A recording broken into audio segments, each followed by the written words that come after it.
mass explosive diarrhea. Hi, it's Kanika. Welcome back to my channel. Today I'll be talking to you about the differences between sociopaths, psychopaths, and narcissists. Make sure you like and subscribe. As you know, cluster B personality disorders contain antisocial, borderline, narcissistic, and histrionic. Histrionic is something that people don't really get into and no one's really heard of it unless you've been diagnosed or you're a researcher. But we're not talking about that today. We will talk about it later, so stay tuned for that. Today we're going to distinguish between a psychopath, a sociopath, and a narcissist. First, I'm going to explain the similarities and then the differences. So there are a lot of commonalities between narcissists, sociopaths, and psychopaths. Now, I'm not an expert in the field. I only know from personal experience and quite a bit of research as well as a lot of my degree. But I personally believe that psychopaths are born and sociopaths are made. I think that for a sociopath, they need to be in the kind of environment that does not reward emotional intelligence, that does not allow for them to show how they feel, to feel strong connections, to cry, to laugh, to,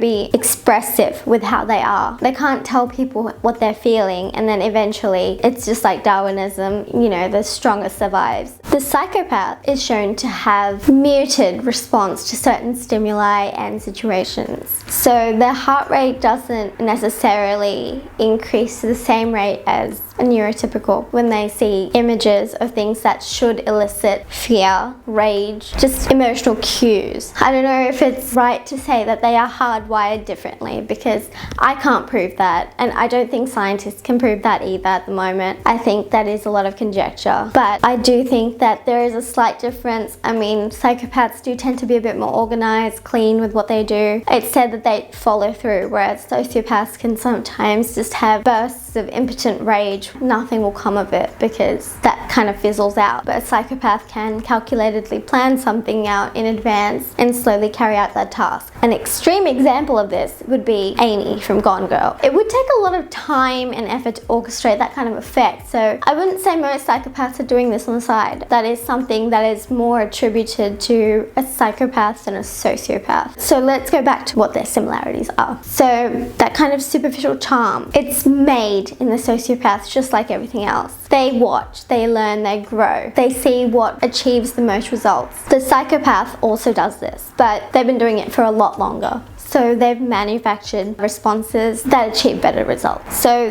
they're a lot more glib. They're a lot more smooth. They don't get tongue-tied as easily. They read emotional cues. They are pretty well honed. Again, I can't prove that that's the main difference, but that's what I've observed. Now, between the two, I am not going to categorically say that psychopaths are necessarily evil in any way, shape, or form, because while they may have a deficit in the amygdala, they do grow up in a society that has socialization, that encourages growth and happiness and love with other people through emotional bonds. So no one's raised in a vacuum, and psychopaths, I believe, strongly do feel love and affection and many of the emotions that everybody else does. Also, I wanted to talk about this study that I read in terms of people who've been clinically diagnosed as psychopaths, not sociopaths, not antisocial, psychopaths, based on the Hare psychopathic checklist. You should go check that out, by the way. There was a study that was carried out. I will link it in the description, but from what I read, it was from a prison population. A lot of these people were psychopaths, and in life, they had not been shown any love or affection. They have always wanted that. They've wanted a connection with somebody, and they've gone to extreme lengths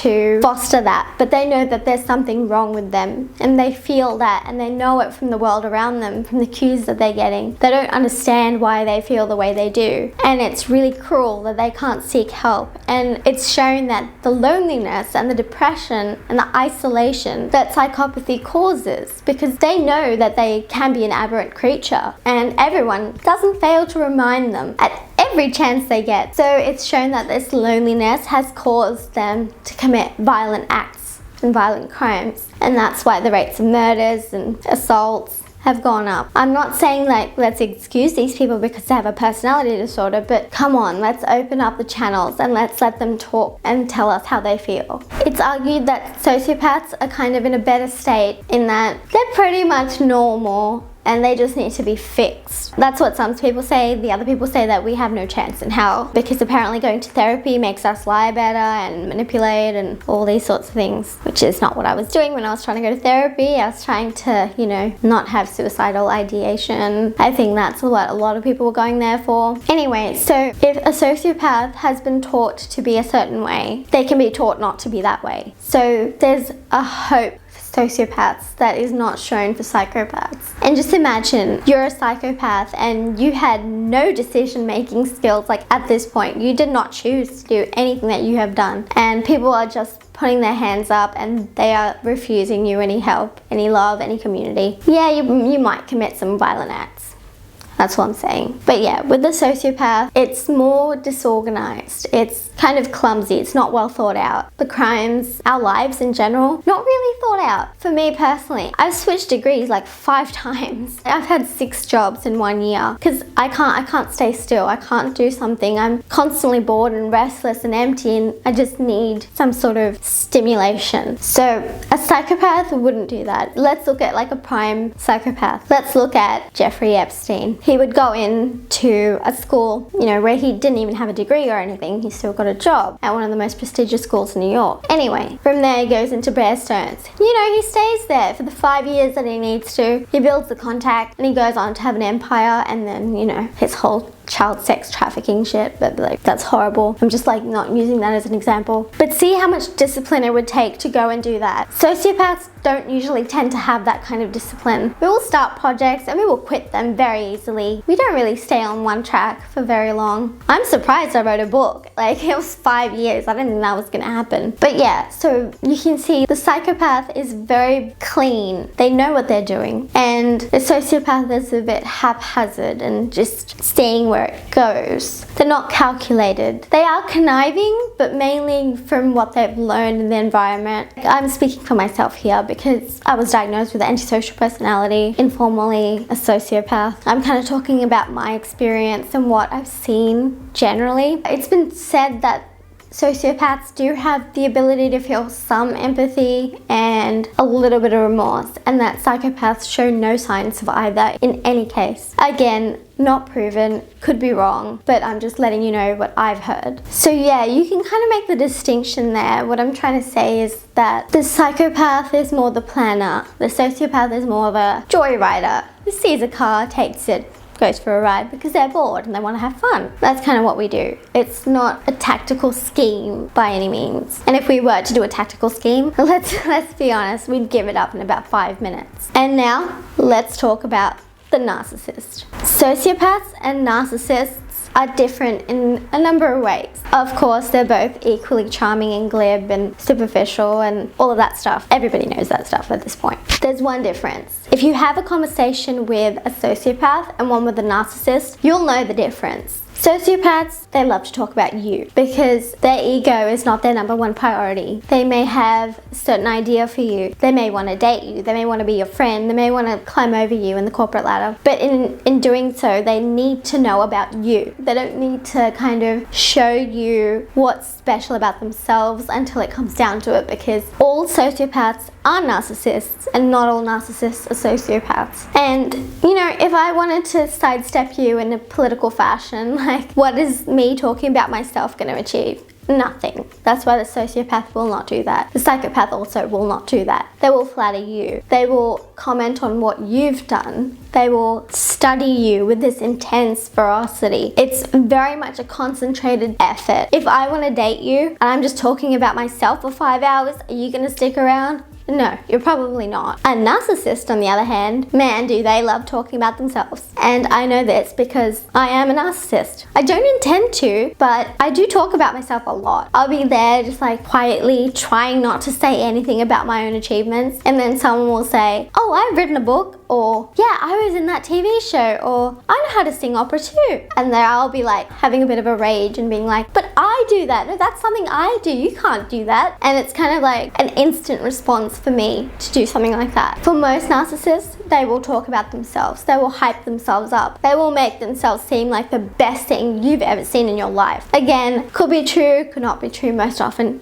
is not true. But the narcissist is very naive. The sociopath can be a little bit parasitic depending on who it is. I'm not saying all of them are, that by all means that's not the case, but they will be a little bit more parasitic if it suits them. So they will cry poor mouth. They will say that they're not from a good part of town. They'll do all these sorts of things, so you'll give them favors. A narcissist is never going to embarrass themselves by saying, oh yeah, I live in the poor side of town. I drive a ratty car. You're trying to appeal to our ego as a narcissist. And our ego does not like being poor, does not like being downtrodden. So a narcissist will try to flaunt their money. They will try and flaunt anything that they have that's better than other people to get attention, to get told that, you know, you're a wonderful person, you're so beautiful, you're better than everybody else. Because we create a false sense of self. And this false sense of self does not like insult, cannot handle injury, and will shatter at the least provocation. It's really quite difficult to deal with. But yeah, that's a primary difference. So a narcissist will go broke trying to impress you.